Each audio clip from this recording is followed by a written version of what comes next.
During his campaign, President Trump vowed to reverse a ban on mining near the Boundary Waters canoe area.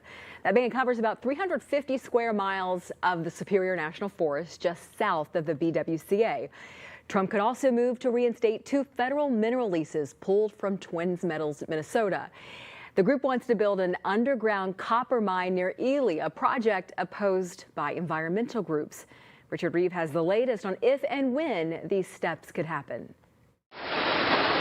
The prospect of a new copper-nickel mine near the BWCA is alarming environmental groups. Now that President Trump is in office, the Boundary Waters is really at risk here. For several administrations, to mine or not to mine has been a political back and forth.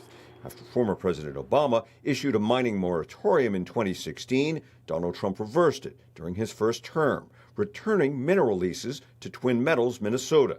President Biden rescinded those leases and more. You know, they did it immediately, imposing a brutal 20-year mining ban on 250,000 acres. On the campaign trail in St. Cloud last July, then candidate Trump vowed to reverse that ban. We will end that ban in about, what do you think, about 10 minutes? I would say 10 to 15 minutes. Can he do that through an executive order? Not necessarily, and it's unlikely he can do it by executive order. Political science professor David Schultz says Trump could undo the ban administratively, or Congress could pass legislation to reverse it.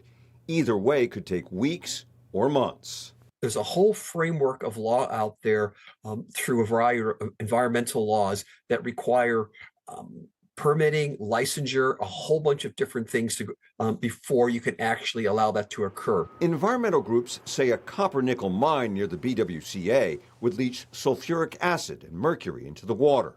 But supporters say the project would create 750 jobs and have an economic impact of $2 billion. Folks should be asking questions about mining and how are you going to do it? How are you going to protect the water? Because it's mineral resources, natural resources, all need to find a way to work together.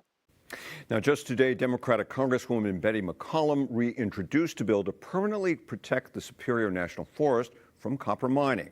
Republican Congressman Pete Stauber says in the next week or so, he plans to reintroduce his bill revoking the mining ban and restoring mining leases in the forest. In a statement, Twin Metals, Minnesota says it's committed to advancing the copper mine project in a bipartisan manner, Lindsay.